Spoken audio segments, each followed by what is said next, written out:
In this video, we begin our studies of section 1.2 in the Lay Linear Algebra book. 1.2 covers row reduction and echelon forms. I'm going to split this section into three pieces. The first piece will be covered in this video, and it's just dealing with some foundational terminology related to row reduction and echelon forms. In the next video, we'll talk about pivot positions and the row reduction algorithm. And in the last video, we'll talk about the relationship between row reductions and solutions to linear systems. So our goals for 1.2 are to define a row reduction algorithm that will allow us to analyze any system of linear equations, and also to answer the existence and uniqueness questions from 1.1. So if we have a linear system of equations and we create the augmented matrix for that linear system of equations, the echelon forms or the reduced echelon form and the echelon form of that matrix will allow us to determine whether that system of equation has a solution and whether it has a single solution or infinitely many solutions. Now, in this video over foundational terminology, so much of it is standard that I have taken notes in advance. So if you are taking notes along with me, you might want to just pause the video and write down what's on the screen. We're going to start with some definitions over here, and then we're going to look at some examples. So first of all, every time we say a non-zero row or column, that's just a row or column in a matrix that contains at least one non-zero entry. So if our matrix looks like this,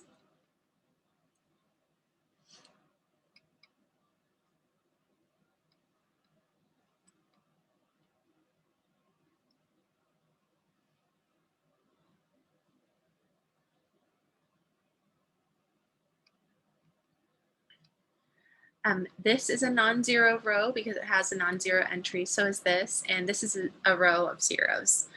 And then the leading entry of a row is the leftmost non-zero entry in a non-zero row. So the leading entry of this row is a 1, and the leading entry of this row is the 2.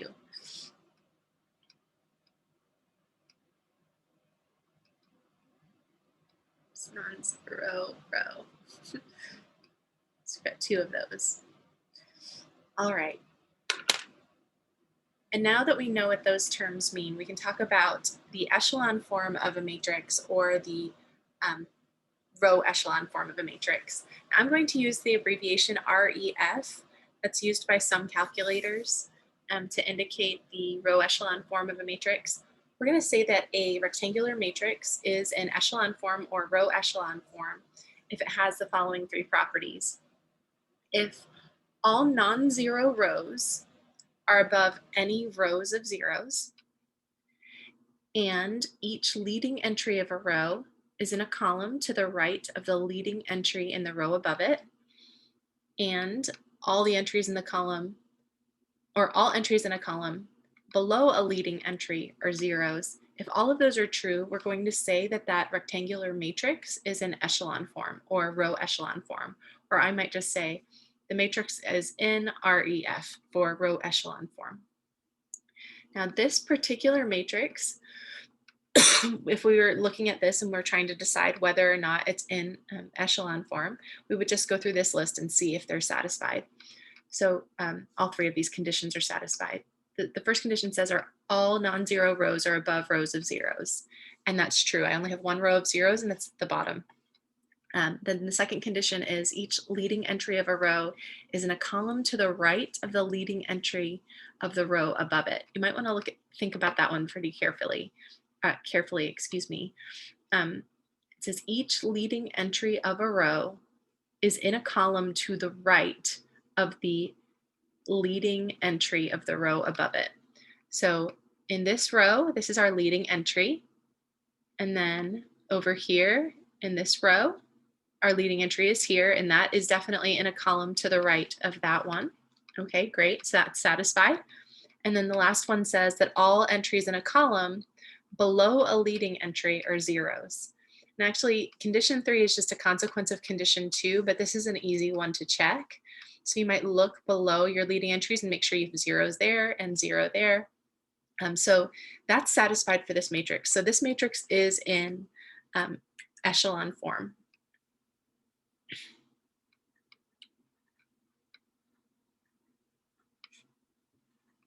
Or row echelon form. Okay. Now, if a matrix in echelon form satisfies the additional conditions below, conditions 4 and 5 here, then we say it is in reduced echelon form or reduced row echelon form. I'll use this RREF for reduced row echelon form. It tends to be used by calculators and computer programs. So if we have an matrix that satisfies all of these, and the leading entry in each non-zero row is 1, and each leading 1 is the only non-zero entry in its column, then the matrix is in reduced row echelon form. Now, if you're wondering to yourself, why should we care about this row echelon form and reduced row echelon form? It's because it's related to many of the ideas we're going to talk about in the next 4 chapters. And one of them is this idea of solving a system of linear equations by examining the corresponding augmented matrix. So this is really important even if it just feels like you're defining a bunch of terms right now. And this is relevant to what we're trying to do. So let's look at a couple matrices and decide whether they are in row echelon form or reduced row echelon form. A couple more terms before we do that. We say that a matrix in row echelon form is an echelon matrix, and we say that a matrix in reduced row echelon form is a reduced echelon matrix. So this is an echelon matrix. Now, if we're trying to decide whether this is a reduced echelon matrix, we need to check the other conditions. Remember what the other conditions are. The leading entry in each non-zero row has to be a 1, and each leading 1 is the only non-zero entry in its column. Well, this is the only non-zero entry in this column, but that leading entry is a 2, it's not a 1. So this is in row echelon form, but it's not in reduced row echelon form. Let's look at a couple of other examples.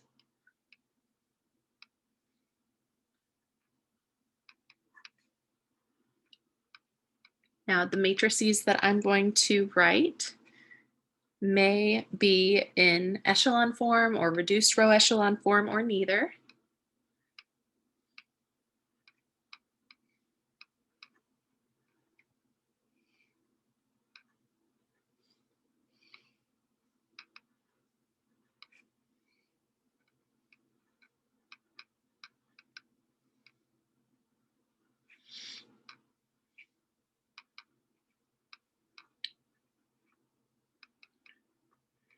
Okay.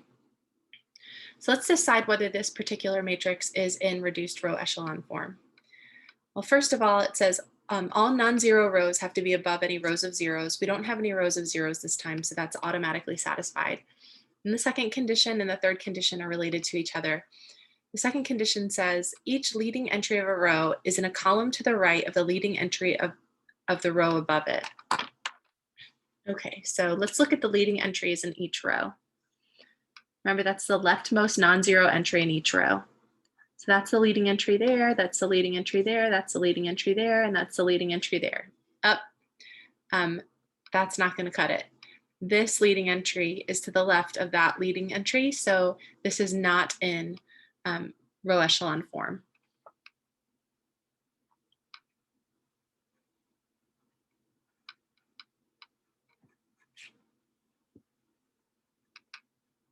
Because this 1 is to the left of that 3.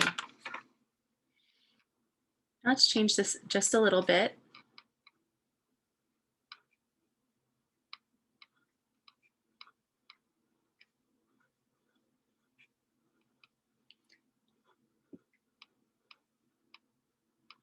Okay, so I get rid of that one.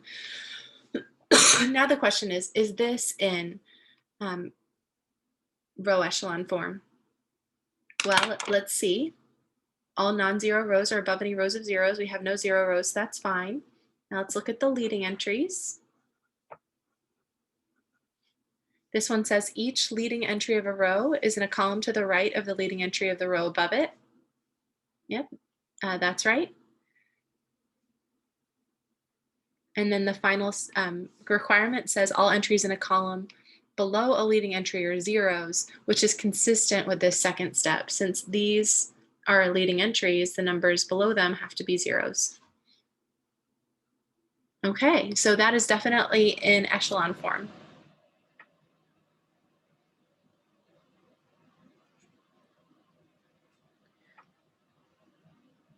Or row echelon form if you prefer. Now the term echelon actually means step-like. And I think that's helpful for me.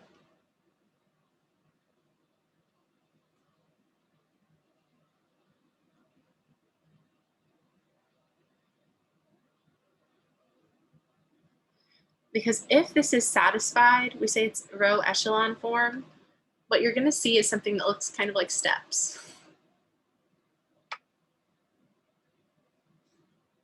So you have these steps that are moving down and to the right through the matrix.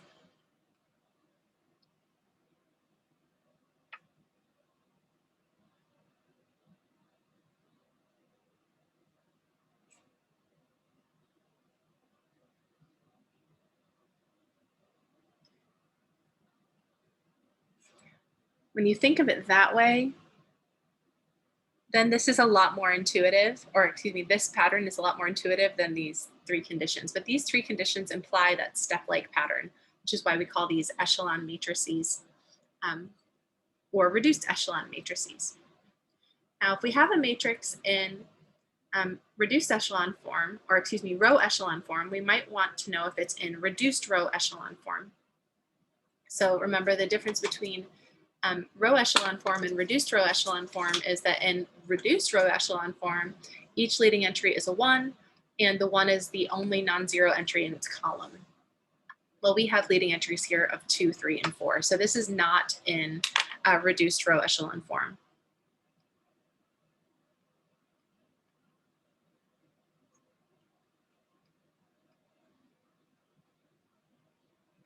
Okay, let's look at another example.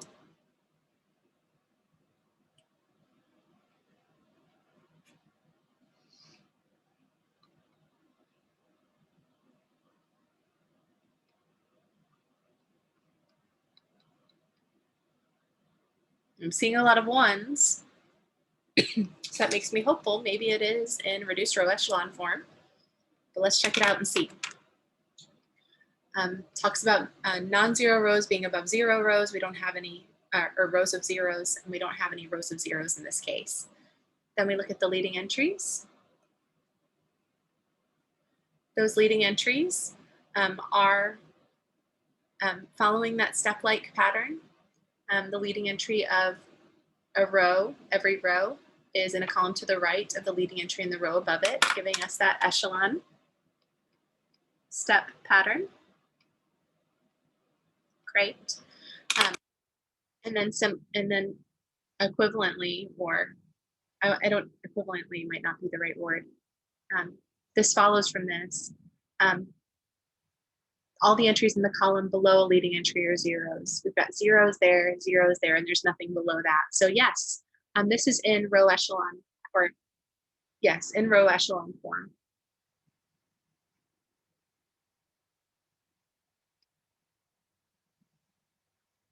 But is it in reduced row echelon form?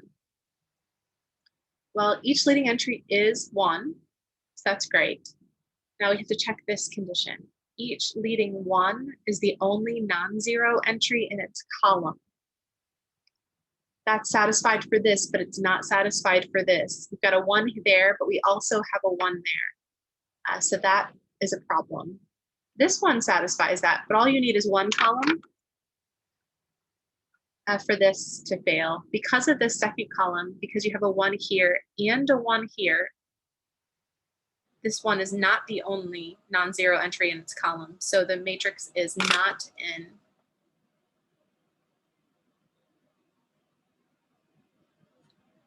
a reduced row echelon form.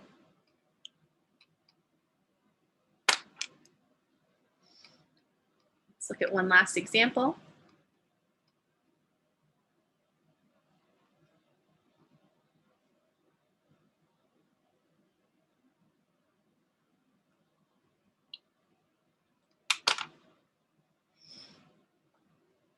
First, I will identify the leading entries, looking for that step-like pattern.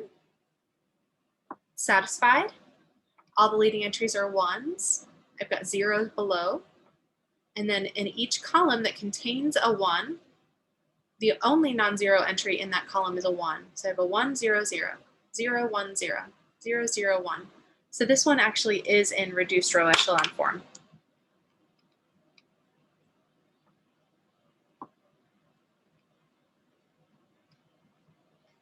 Or we could call it a reduced echelon matrix.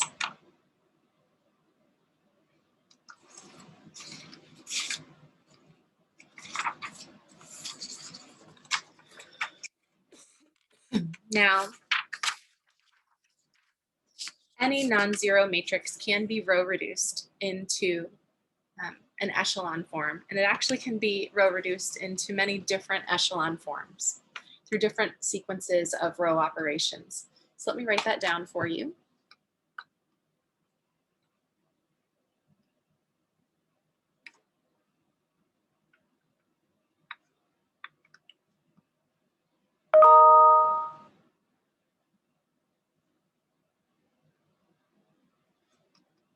And when we say it can be row reduced, what we're saying there is that the matrix can be transformed through elementary row operations.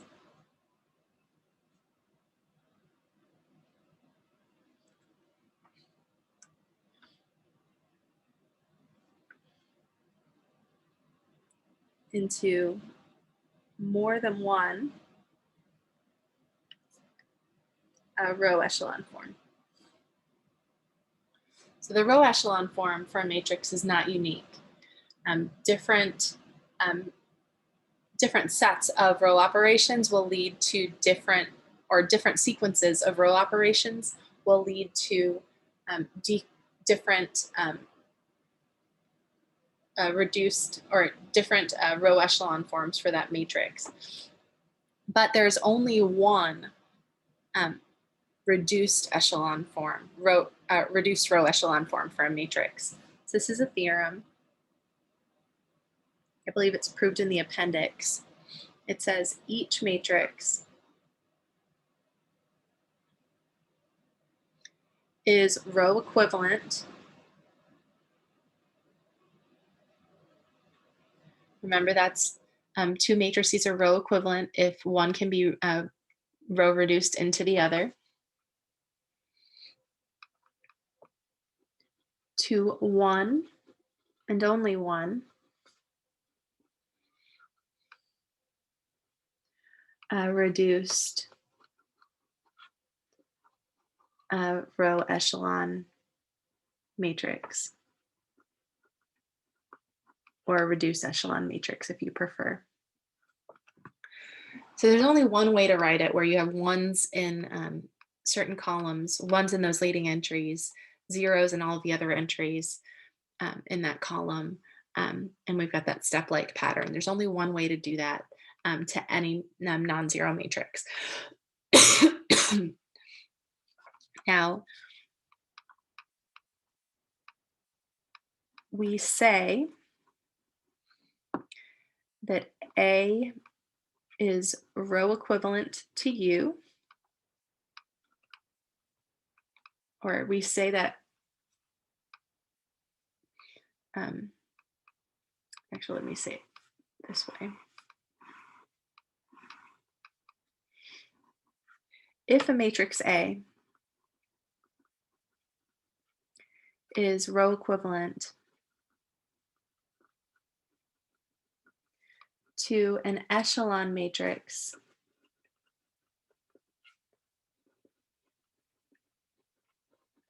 U.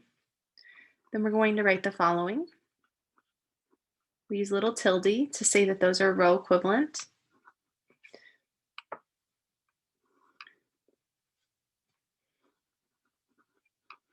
And we say that U is an echelon form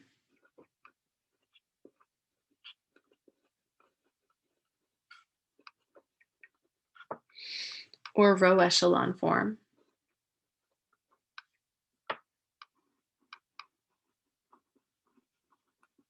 of the matrix A.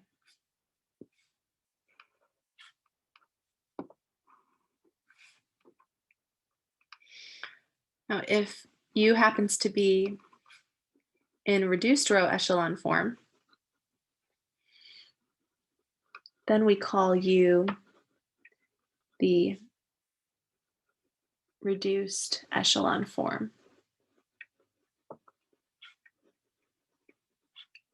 or reduced row echelon form if you prefer.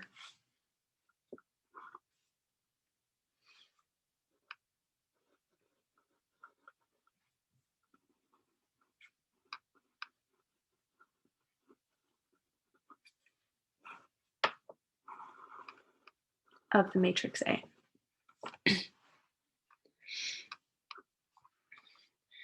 Okay, I think we're going to stop there for right now. That's all the terminology we need.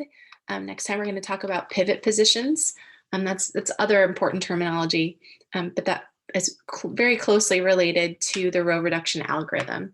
So the next video is about how we take a matrix and use row operations to get it into either an echelon form or a reduced row echelon form, whichever one we prefer. So we'll talk about that next time. And then right before we do that, we'll talk about pivot positions, which is critical to the algorithm.